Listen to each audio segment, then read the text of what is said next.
Hey friends, welcome back to our YouTube channel SSC aspirant. इस video में SSC सीजे 2024 10 सितंबर की शिफ्ट थर्ड के मैथ के क्वेश्चन की प्रैक्टिस करेंगे। तो चलिए शुरू करते हैं आज क्वेश्चन नंबर 1 से। दी गई तालिका में a/c b/d के इक्वल है, तो d का मान कितना होगा। यानी कि a से c का रेशो कितना है 5/6, तो b से d का भी रेशो 5/6 ही होना चाहिए।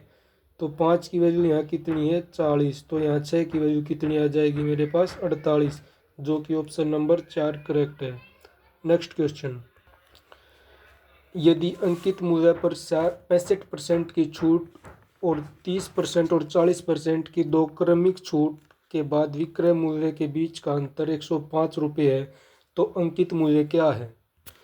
यानी एक छूट तो आपको 65% की दे दी और दो क्रमिक छूट 30 और 40% की दे दी। अब 30-40% का सक्सेसिव कितना आ गया मेरे पास, ये 70 माइनस 12 58, यानी कि 65% और 58% का डिफरेंस 7%। 7% की वैल्यू दे रखी है मेरे को 105 रुपये। तो पूछा है कि अंकित मूल्य ज्ञात कीजिए, यानी कि 100% की वैल्यू पूछी है।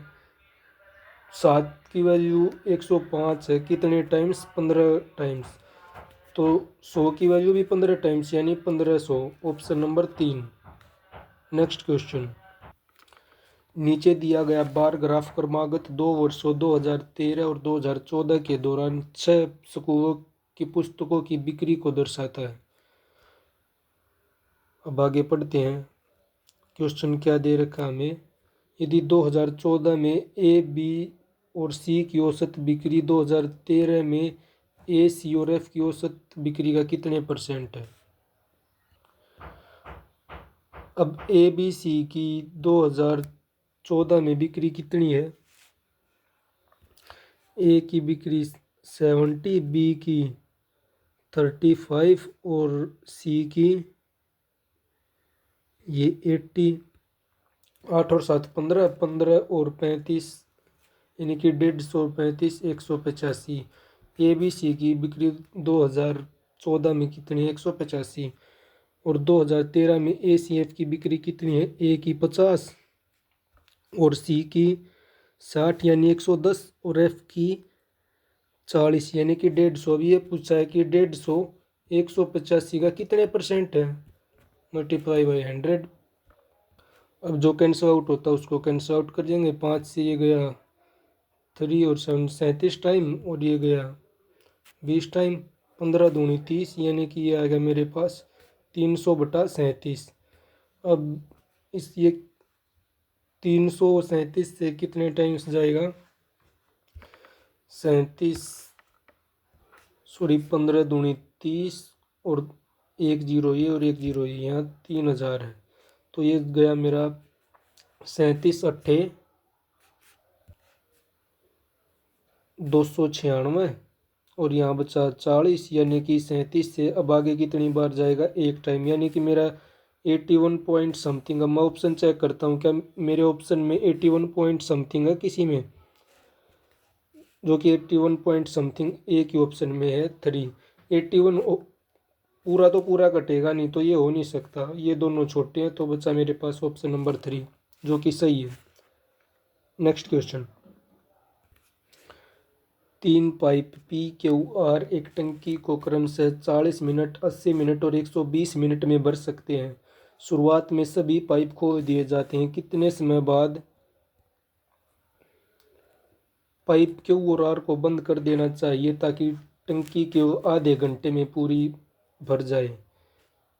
पी क्यू आर कितने समय में आपको एक टंकी को भरते हैं 40 मिनट और ये 80 मिनट और ये 120 मिनट। एफिशिएंसी निकालने के लिए तीनों का एलसीएम 240 मान लिया मैंने कि हमारी टंकी की कैपेसिटी है, तो इसकी एफिशिएंसी पी वाले पाइप की 6 लीटर पर मिनट, इसकी 8 या 24 3 मिनट 3 लीटर पर मिनट और इसकी 2 लीटर पर मिनट। अब हमारा पाइप पी तो पूरा आधा घंटा चलेगा, यानी कि पूरा 30 मिनट चलेगा, तो ये 30 मिनट में कितना भरेगा 180 लीटर। बचा कितना मेरे पास 240 में से 60 लीटर। अब 60 लीटर मेरे को किससे भरना है, क्यू और आर से। क्यू आर 1 मिनट में कितना भरेंगे 5 लीटर। तो 60 लीटर भरने के लिए कितनी देर चलाना पड़ेगा इसको, 12 मिनट। यानी हमें क्यू और आर को 12 मिनट के बाद बंद करना होगा, जिससे हमारी टंकी आधे घंटे में भर जाए। नेक्स्ट क्वेश्चन, यदि A plus one by A 12 है तो A square minus A square plus one by A square कितना होगा, यानी कि के स्केयर -2, यानी कि 12 का square 144, 144 minus 2 142। Option number A. Question number 6, प्रिया अपने स्कूटर को 42,564 में बेचकर विक्रय मूल्य के 1/6 भाग के बराबर लाभ अर्जित करती है, तो उसका लाभ प्रतिशत ज्ञात करना। तो हमें इसकी तो कोई ज़रूरत नहीं है, परसेंटेज निकालना है। तो अब देखते हैं स्टेटमेंट, विक्रय मूल्य के 1/6 भाग के बराबर लाभ अर्जित करती है, यानी कि विक्रय मूल्य 6 है तो उसका प्रॉफिट कितना है 1, यानी कि उसने चीज़ कोई वस्तु कितने में खरीदी 5 रुपये में। अब हमें पता है कि लाभ प्रतिशत तो हमारा सीपी पे होता है, सीपी 5 है और एसपी कितना है 6, यानी कि 1 रुपये का प्रॉफिट हुआ आउट ऑफ 5। तो परसेंटेज में लाभ प्रतिशत कितना आ गया मेरे पास 20%, जो कि 1/5 की परसेंटेज वैल्यू होती है। नेक्स्ट क्वेश्चन, मान लीजिए 0 से बड़ा है टी और 90 से छोटा है, यानी कि टी जो है एक एक्यूट एंगल है। अब एक्यूट एंगल है तो 4 स्टेटमेंट दे रखी है, बताना है कि कौन सा सत्य है। अब ये देखते हैं, टी हमारा 45 डिग्री से छोटा, हमें पता अगर हमारा टी 45 डिग्री से छोटा है तो कोस की वैल्यू बड़ी होगी, तो ये गलत। और टी हमारा 45 डिग्री से बड़ा है तो साइन की वैल्यू बड़ी होगी, ये भी गलत। और टी इक्वल टू 45 है तो हमारी साइन और कोस दोनों की वैल्यू इक्वल होगी, तो हमारा ये भी गलत। तो बचा क्या, अगर हमारा टी 45 डिग्री से छोटा है तो साइन की वैल्यू छोटी होगी कोस से, जो कि ऑप्शन नंबर 1 करेक्ट है। क्वेश्चन नंबर 8, 18 और 12 सेंटीमीटर त्रिज्या वाले दो वृत्त एक दूसरे को बाह्य रूप से स्पर्श करते हैं, उनकी उभयनिष्ठ स्पर्श रेखा की लंबाई ज्ञात कीजिए। यानी कि दो सर्कल दे रखे हैं, एक की रेडियस 12 सेंटीमीटर और एक की रेडियस 18 सेंटीमीटर, और जो कि ये एक्सटर्नली टच कर रहे हैं। तो एक्सटर्नली टच कर रहे हैं तो ये यहाँ टच पॉइंट है इनका, इसकी रेडियस 12 सेंटीमीटर और इस वाले की रेडियस मेरे पास है 18 सेंटीमीटर। अब पूछा इन दोनों की उभयनिष्ठ स्पर्श रेखा की लंबाई ज्ञात करनी है, यानी कि जो ये टेंजेंट है इन दोनों की कॉमन टेंजेंट, इसकी लेंथ निकालनी है। अब मैंने इस जो छोटे वाला सर्कल है इसके टच पॉइंट को इसके सेंटर से मिला दिया, और इसके पैरेलल मैंने एक लाइन यहाँ पे ड्रा कर दी, यानी कि ये 12 है तो हमारी ये भी 12 होगी। और ऊपर वाली कितनी बच गई मेरे पास 6 सेंटीमीटर, और मेरे को पता है ये थीटा मेरे पास, यानी कि राइट एंगल है। राइट एंगल के सामने हाइपोटिनस, हाइपोटिनस कितनी है 12 और 18 30 सेंटीमीटर। तो मेरे को निकालना है कि जो ये लेंथ बच गई मेरे पास ये वाली, ये कितनी है, यानी कि इसकी वैल्यू कितनी आ जाएगी 30 का स्क्वायर माइनस ये कितना 6 का स्क्वायर, जो कि मेरे पास 900 में से अगर मैं 36 माइनस करूँगा तो मेरे पास आ गया ये 864 864, जो कि अंडर रूट है। अगर मैं इसका अंडर रूट से बाहर निकालूंगा तो ये मेरे पास आएगा 12√6। क्वेश्चन नंबर 9, अब क्वेश्चन नंबर 9 में क्या दिया गया, 2 plus tangent square 2a plus coat square 2a divided by secant 2a into cosec 2a। अब 2a को हम कंसिडर नहीं करें, जो कि एक एंगल है। अब मेरे को पता है टेंजेंट स्केयर ए प्लस कोट स्केयर ए मेरे पास होता है सीकेंट स्केयर ए इंटू कोसेक स्केयर ए -2। अब जो मैं यहाँ इसकी जगह डायरेक्ट ही रख दूंगा तो ये मेरे पास क्या आ जाएगा, कोसेक स्क्वेयर 2a इंटू में सीकेंट स्क्वेयर 2a और -2 से प्लस वाला 2 कैंसल, और नीचे क्या है पावर 1 और ऊपर क्या है पावर 2, यानी कि मेरे पास ऊपर एक एक पावर बच जाएगी, जो कि मेरे पास ऊपर क्या बचेगा, secant square 2a into cosec 2a, sorry square नहीं, secant 2a into cosec 2a। Question number 10, कोई वस्तु में किसी दूरी का 1/3 भाग 40 किलोमीटर प्रति घंटा की चाल से तय करती है, और दूसरा यानी दूरी का अगला भाग 1/3 50 किलोमीटर पर आवर की चाल से तय करती है, और दूरी का अंतिम भाग 1/3 60 किलोमीटर पर आवर की चाल से तय करती है। तो पूरी यात्रा के लिए बस की औसत चाल ज्ञात कीजिए। अब तीनों जगह उसने डिस्टेंस सेम तय करी है, तो मेरे को पता है कि डिस्टेंस अगर सेम हो तो है, दो स्पीड दे रखी है S1 और S2, तो डिस्टेंस सेम है तो एवरेज स्पीड का फॉर्मूला होता है मेरे पास 2 × S1, यानी कि मैंने मान लिया एक स्पीड मेरे पास कितनी है 40, और S2 मैं भी इसको कंसीडर नहीं कर रहा, मैं मान लिया कि 60 स्पीड है दूसरी, मान क्या ये दे ही रखा है क्वेश्चन में। और नीचे क्या होता है S1 + S2 यानी कि 60 + 40 100, 2 जीरो से 2 जीरो, 6 चौक 24, 24 दूनी 48, यानी कि उसने 1/3 ये वाला भाग और लास्ट वाला 1/3 भाग जो कवर किया है उसमें उसकी एवरेज स्पीड 48 किलोमीटर पर आ रही है, और जो 1/3 भाग एक और कवर किया उसने 50 किलोमीटर पर आवर की स्पीड से। अब आपको पता होगा कि दो संख्याओं का एवरेज उन दोनों के बीच में ही आता है, यानी कि ये दे रखा है 50 और 48। अब ऐसा तो होगा नहीं कि इन दोनों की एवरेज स्पीड 48 से कम आए या फिर 50 से ऊपर आएगी तो इन दोनों के बीच में ही। अब मैं ऑप्शन देख रहा हूँ, जैसे कि ऑप्शन नंबर 1 है मेरे पास 48.65, और दूसरा है मेरे पास 51.53, तीसरा है 54.13, और चौथा ऑप्शन 46.84, जो कि ये तीनों गलत हैं। एक ही ऑप्शन है जो इन 50 और 48 के बीच में वेरी करता है, तो आगे मेरे को सोल्व करने की ज़रूरत है ही नहीं। क्वेश्चन नंबर 11, एक मनी बैग में क्रमशः 1 रुपये, 5 रुपये और 10 रुपये के सिक्कों की संख्या 3:5:7 के अनुपात में है। यदि उस बैग में कुल राशि 980 रुपये है तो 10 रुपये के सिक्कों की संख्या ज्ञात कीजिए। यानी कि 1 रुपये, 5 रुपये और 10 रुपये के सिक्कों की संख्या का रेशो कितना है 3, 5 और 7।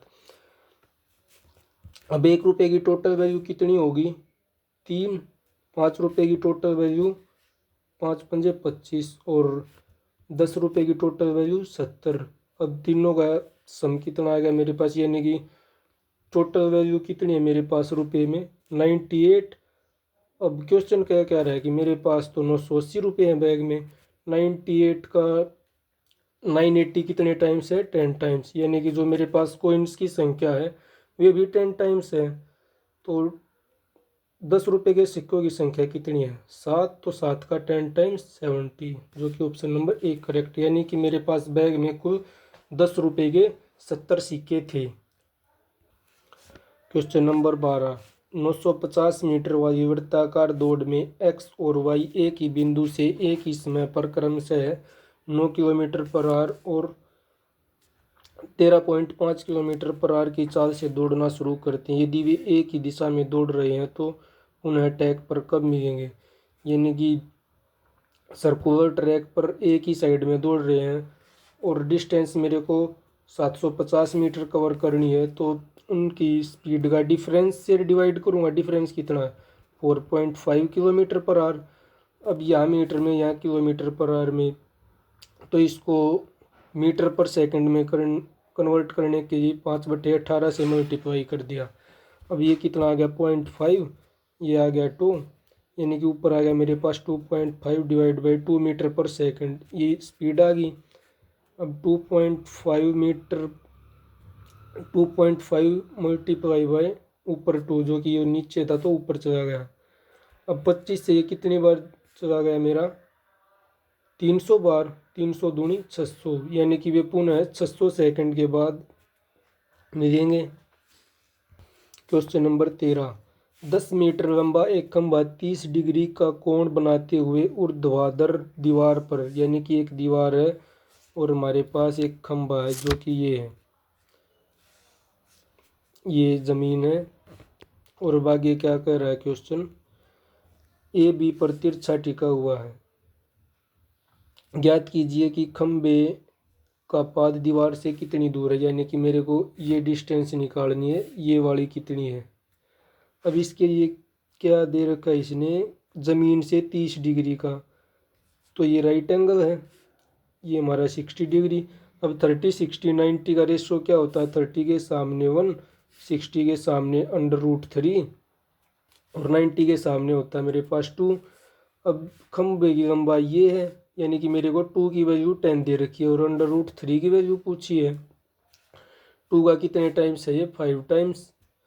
अब √3 का 5 टाइम्स 5 √3, यानी कि जो ये खंभा है ये मेरा दीवार से 5 √3 मीटर की दूरी पर है।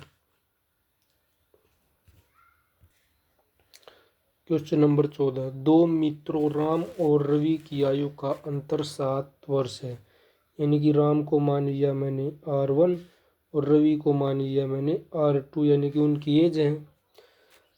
राम उन दोनों की एज का डिफरेंस कितना है, 7 वर्ष। R1 से R2 का जो है डिफरेंस 7 वर्ष है। राम की माता माया की आयु राम की 3 गुनी है। राम की आयु 8 वर्ष है तो उसकी माता की आयु 3R1 वर्ष। और रवि की आयु उसके भाई सोहन की आयु का 4 गुना है, यानी कि उसके भाई सोहन की आयु अगर x है, यानी कि 1 है, तो रवि की आयु 4 है। अब रवि की आयु कितनी मानी है मैंने, R2, तो सोहन की आयु कितनी हो जाएगी, R2 डिवाइडेड बाय 4।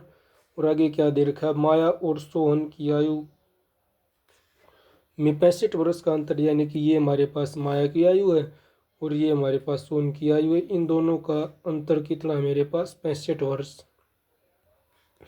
अब इसको सिंप्लीफाई करने के लिए इस वाले समीकरण को 3 से मल्टीप्लाई कर देंगे दोनों साइड, तो 7 या 21, इधर ये कितना आ गया माइनस का 3R2 और आगे 3R1। अब माइनस करने पर साइन चेंज हो जाएगा, इससे तो ये कैंसिल आउट हो गया। अब ये कितना है, प्लस का 3R2 और ये कितना है माइनस का R2 डिवाइडेड बाय 4 और ये माइनस का 21। 65 में से 21 गए मेरे पास, इधर आ गया मेरे पास 44 और इधर 3 - 1/4 कितना आ गया, ये 11/4 और साथ में क्या मेरे पास R2। R2 क्या है, रवि की आयु है। अब 11 चौक 44। अब रवि की मेरे पास उम्र कितनी आ गई, 4 चौक 16 वर्ष। तो पूछा क्या है, माया देवी की आयु ज्ञात करनी है। माया देवी की आयु कितनी है मेरे पास, 3R2, जो कि मेरे पास ये है, सॉरी 3R1। अब R2 की वैल्यू आ गई मेरे पास 16, 16 यहाँ रख दिया, 4 से 4 चौक 16, इधर माइनस है उधर जाके प्लस हो गया, यानी कि 65 + 4 69 ईयर्स माया देवी की आयु आ गई। क्वेश्चन नंबर 15, इसमें क्या है, बोर्ड मास का प्रयोग करना है, यानी कि ये डिवाइड है। ऑफ यानी कि 3 दूनी 6, 15/6 multiply 2 plus 9 divide by of है 18 दूनी 18 multiply 2 multiply 4 minus 4 divide by 8 multiply 2 plus का 1 माइनस का 1 कैंसिल आउट और ये कितना 3 3 पंजे 15। ऑप्शन नंबर 4 इसका आंसर है। Next question, question number 16। Question number 16 क्या कहता है, यदि ऊंचाई 24 सेंटीमीटर वाले एक लंबवर्तीय शंकु का आयतन 1232 सेंटीमीटर क्यूब है तो शंकु शंकु का संपूर्ण पृष्ठीय क्षेत्रफल ज्ञात करें। संपूर्ण पृष्ठीय क्षेत्रफल pi R into R plus L, यानी कि मेरे को आर भी चाहिए और एल भी चाहिए। अब शंकु का आयतन कितना होता है, 1/3 पाई आर स्क्वेयर इंटू में एच कितना है 24, और वॉल्यूम दे कितना रखा है 1232। अब ये गया 3 अट्ठे 24, ये 7 इधर जाके ऊपर मल्टीप्लाई में आ गया, और 22 से कितने टाइम्स गया ये 22 पंजे 110 और 22 छिक्का 132, 8 7 56, यानी कि 7 × 7 आर स्क्वायर की वैल्यू कितनी आ गई मेरे पास 7, 7 49, यानी आर की वैल्यू आ गई मेरे पास 7 सेंटीमीटर। अब आर की वैल्यू 7 सेंटीमीटर आ गई, यानी कि कौन की ये होती है, ये रेडियस ये 7 है, हाइट ये वाली 24 है, और एल कितनी आ गई मेरे पास 25, जो कि एक राइट एंगल ट्रायंगल की हाइपोटेनस 25 होगा। यदि उसकी दो साइड 24 और 7 है तो पाई की वैल्यू 22/7, उसमें इस वाले फॉर्मूले में हम वैल्यू पुट कर देंगे 22/7 × 7, और आर प्लस एल यानी कि 7 और 25 32 × 32, 7 से 7 कैंसिल आउट, और 22 दिया 66, यानी कि 660 प्लस 22 दूनी 44, यानी कि यह आ गया मेरे पास 704 सेंटीमीटर स्क्वायर, जो कि शंकु का संपूर्ण पृष्ठीय क्षेत्रफल है। आया समझ में? तो दोस्तों, अगर आपको ये वीडियो पसंद आए तो इसको लाइक शेयर और चैनल को सब्सक्राइब जरूर करें। हम इस चैनल पर ऐसे ही प्रीवियस ईयर क्वेश्चन पेपर को सॉल्व कराते रहेंगे। तो चलते हैं अपने अगले क्वेश्चन नंबर 17 की तरफ।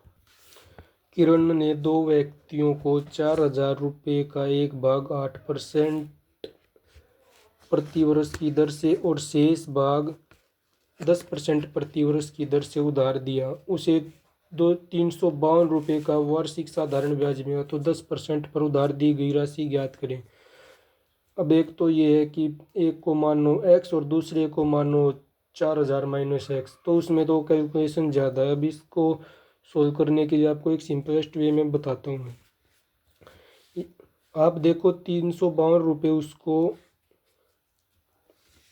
ब्याज के रूप में मिला है, और कितने में से 4,000 का देखो आप 352 कितना परसेंट है, 2 जीरो से 2 जीरो कैंसिल आउट। अब ये कितना गया 4 से 4 अट्ठे 32 और 4 अट्ठे 32, एक जीरो है नीचे तो एक पॉइंट छोड़कर जीरो।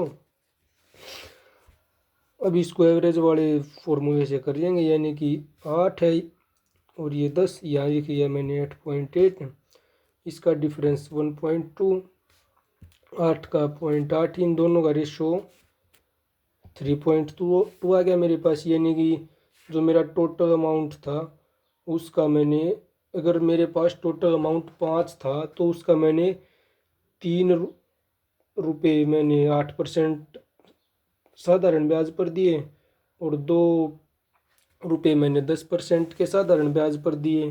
जैसे क्या पूछा है 10% पर कितनी राशि उधार दी गई थी। अगर मेरे पास टोटल 4,000 रुपये थे, यानी कि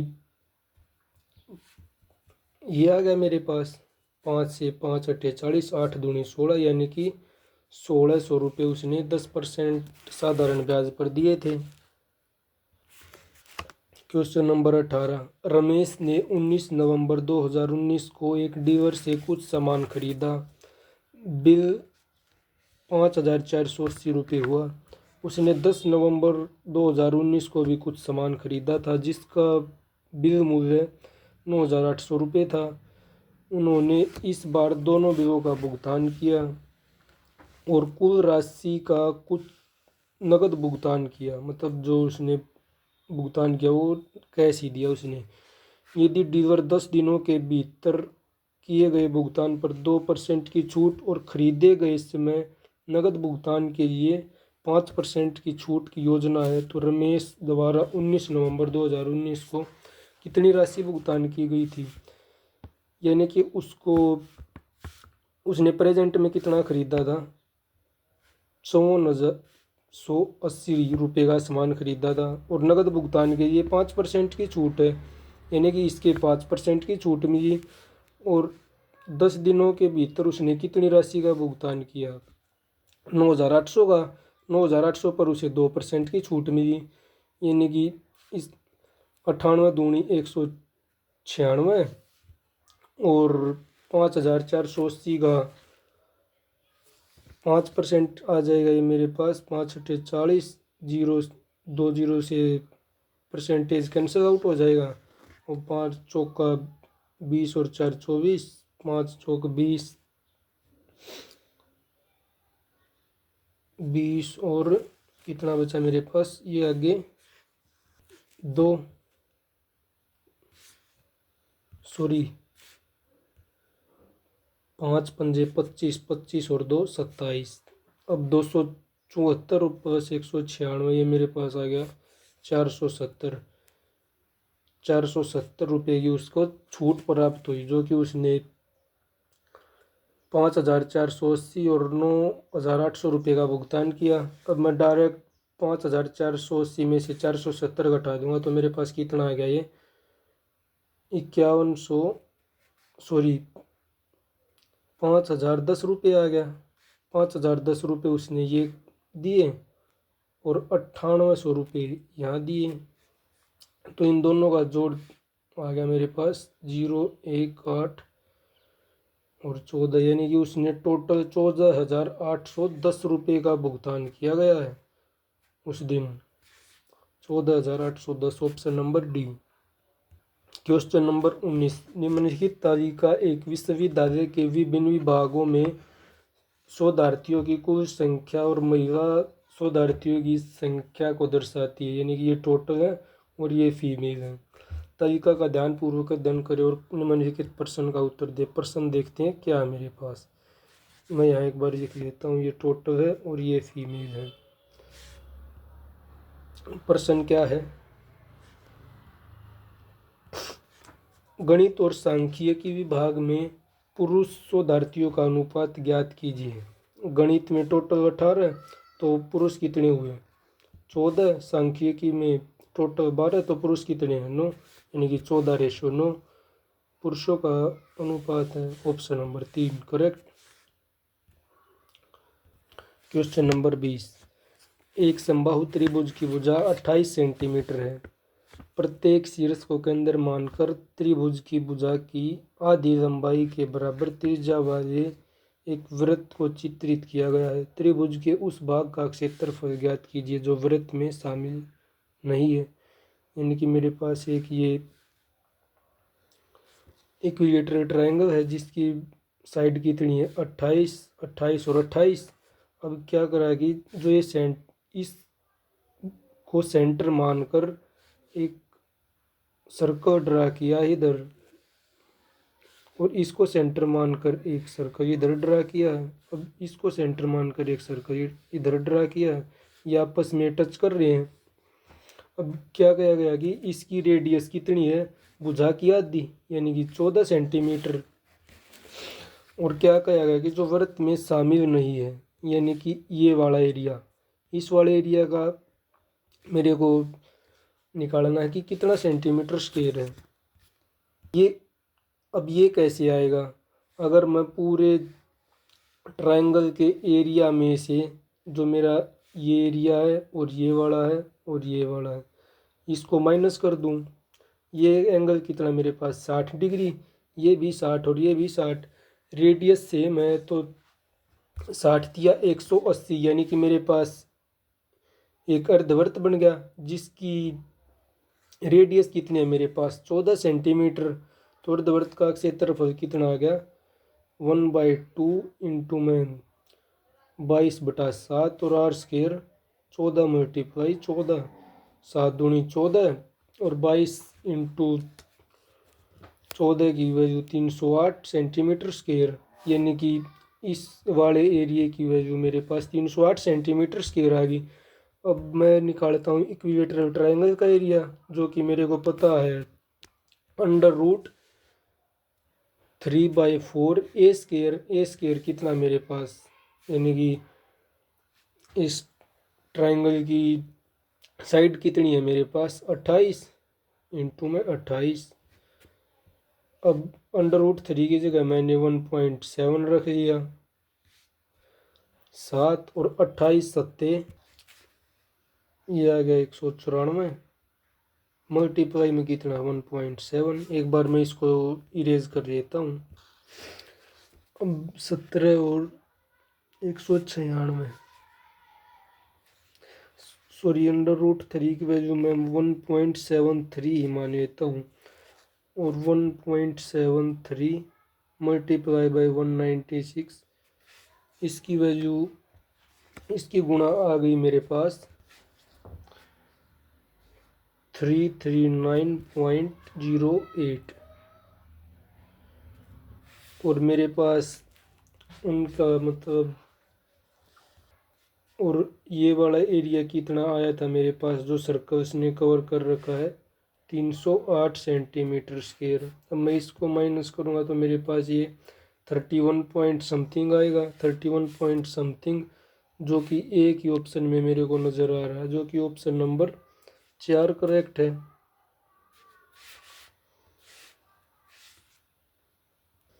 क्वेश्चन नंबर 22 क्या कहता है, निम्नलिखित में से कौन सी संख्या 47 से विभाज्य 5 अंकों की सबसे बड़ी संख्या है। 5 अंकों की सबसे बड़ी संख्या क्या होती है 5 टाइम्स 9, और इसको कितने से भाग करना है 47 से। अब स्टार्टिंग में मेरे पास कितना जाएगा 47 दूनी 94। अब मैं इसको ऐसे डिवाइड क्यों कर रहा हूँ कि जो मेरा रिमाइंडर आएगा मैं उसको इस वाली संख्या में से घटा दूंगा, तो मेरे पास 5 अंकों की वह बड़ी संख्या आ जाएगी जो 47 से भाग होगी। अब यहाँ बच गया मेरे पास 5 9, फिर से 1 टाइम गया यानी कि 47 129, अब यहाँ 2 टाइम्स जाएगा यानी कि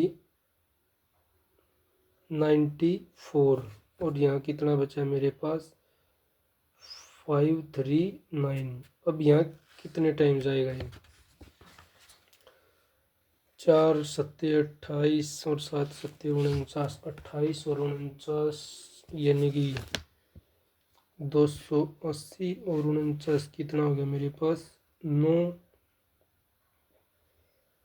2 और 3, हाँ 329। रिमाइंडर मेरे पास कितना आ गया 30। अब मैं 99,999 में से 30 माइनस करूँगा तो ये मेरे पास वह 5 अंकों की सबसे बड़ी संख्या आ जाएगी जो कि 47 से विभाज्य है, यानी कि 99,969। ऑप्शन नंबर 3 करेक्ट है। क्वेश्चन नंबर 23, एक्स वाई और जेड किसी तल पर 3 बिंदु है, यानी कि 3 बिंदु है x y z, x Y और जेड ये 3 बिंदु है। अब एक्स से वाई की लंबाई मेरे को 11 दे दी, और वाई से जेड की लंबाई मेरे को 13 दे दी, ये वाली लेंथ 13, और एक्स से जेड की लेंथ मेरे को दे दी 24 सेंटीमीटर। अब ये क्या पूछा है कि बिंदु एक्स वाई जेड से होकर गुजरने वाले वृत्तों की संख्या ज्ञात कीजिए। अब 3 साइड दे रखी हो तो हमें कैसे फाइंड आउट करेंगे कि इससे वृत्तों की संख्या कितनी होगी। अब हम इसके लिए क्या करते हैं कि किन्हीं भी 2 बिंदुओं के बीच की दूरी को देखते हैं कि क्या ये तीसरे बिंदु के बीच की दूरी के इक्वल है। अगर इक्वल हुई तो उनसे कोई भी वृत्त पास नहीं होगा। अब इसमें तो मेरे को सीधा ही दिख रहा है 11 और 13 24, और एक्स से जेड की लेंथ भी कितनी है 24, यानी कि 24 दो साइड का सम एक साइड के इक्वल आ गया, तो इसलिए इससे कोई भी वृत्त पास नहीं होगा।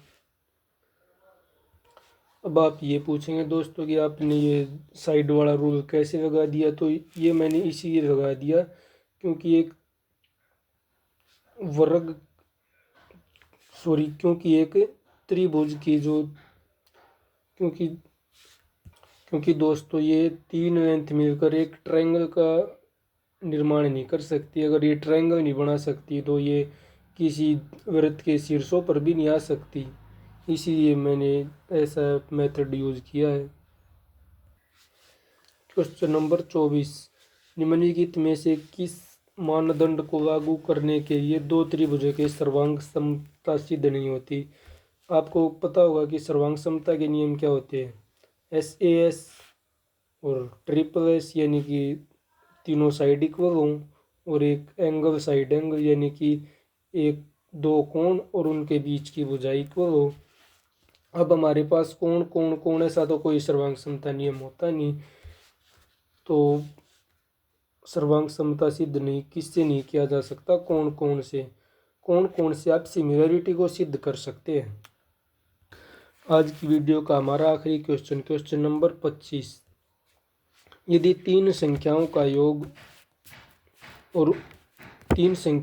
18 है और उनके वर्गों का योग 36 है, तो उनके घनों के योग और उनके गुणनफल के 3 गुणा के बीच का अंतर ज्ञात कीजिए।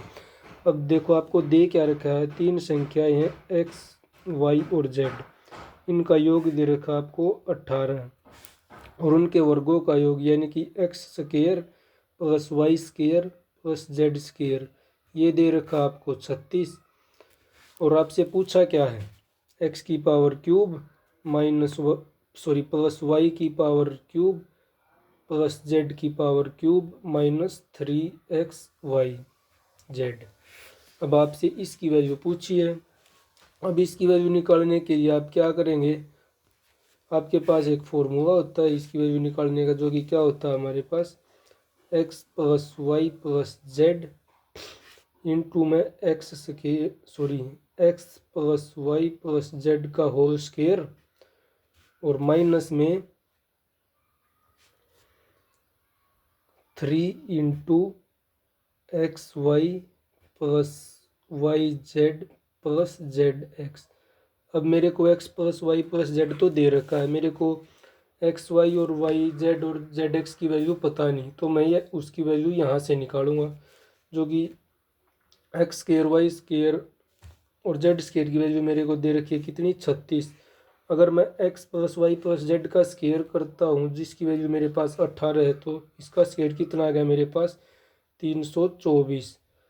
और x square y square z square की वैल्यू कितनी दे रखी है 36। अब इसका स्क्वायर खोलने पर मेरे पास और क्या बचेगा, 2 इंटू में x Y plus Y Z plus Z x और 36। अगर 324 में से माइनस करेंगे तो ये मेरे पास आ गया 228 और 2 से 228 144, यानी कि मेरे पास x plus x y into y Z plus Z x की वैल्यू आ गई 144। अब मैं एक बार इसको थोड़ा सा इरेज कर देता हूँ इस वाले को, क्योंकि अब मेरे पास यहाँ लिखने में आसानी हो जाएगी। अब इसकी वैल्यू आ गई मेरे पास 144 और एक्स वाई जेड कितना है मेरे पास 18 और 18 का स्क्वायर 324 माइनस 3 इंटू में 144। अब इसकी मल्टीप्लाई कितनी आ गई, 3 चौक 12, 3 चौक 12 और 3 एकम 3 और 1 4, यानी कि 432। अब 432 और 324 का डिफरेंस कितना आ गया मेरे पास 88 और बड़ी संख्या माइनस की है तो माइनस का 88 और इसके साथ में मल्टीप्लाई में क्या है 18 की और 88 की गुणा आएगी मेरे पास 18 अट्ठे 144, 18 अट्ठे 144 और 14